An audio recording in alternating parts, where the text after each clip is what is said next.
Bonjour à tous, nous poursuivons aujourd'hui avec le dernier Pérec de Masechet Kilaim, le 9e Pérec.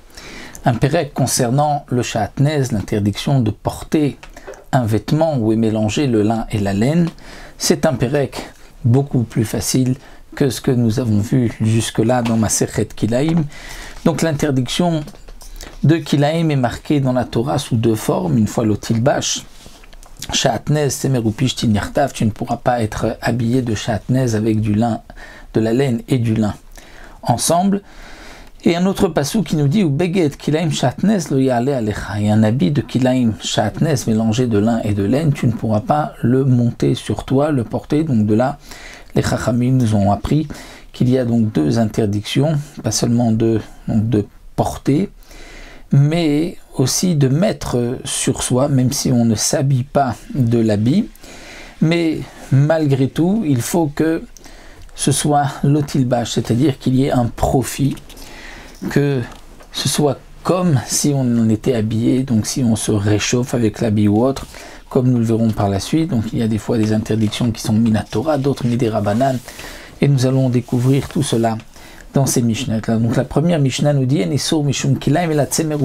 y a d'interdiction de Kilaim, de mélange, de Shahatnez, un habit, seulement le lin et la laine. Donc Tsemer, la laine, ou Pishtin et le lin, et pas autre chose.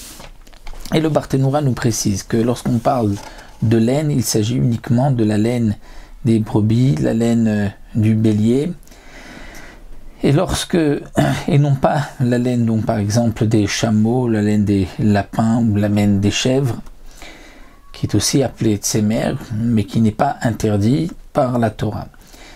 Et donc, la Torah nous interdit seulement un habit où il y a laine et lin mélangés.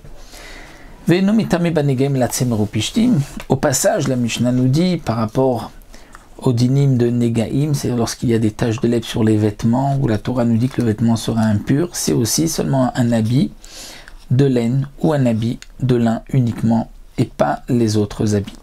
De même,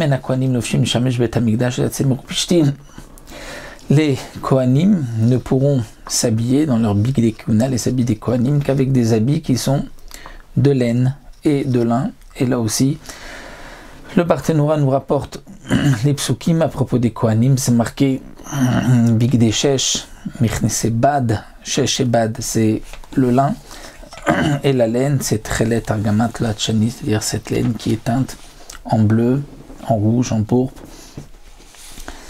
Donc là, le Tana nous dit, les Kohanim aussi ne sont habillés dans le Beth Amikdash qu'avec de la laine ou avec du lin.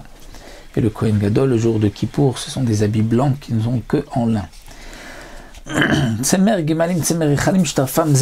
Lorsque nous avons de la laine de chameau et de la laine de brebis qui ont été mélangés ensemble et on en fait un habit, est-ce que c'est considéré comme de la laine qui sera interdite avec du lin ou pas?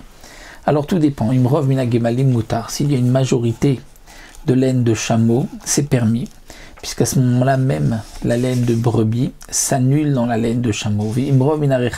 Si c'est le contraire, une majorité de laine de brebis, alors ce sera assour de mélanger du lin. Merza et merza, moitié-moitié, ce sera aussi assour de mélanger, de mettre du lin. De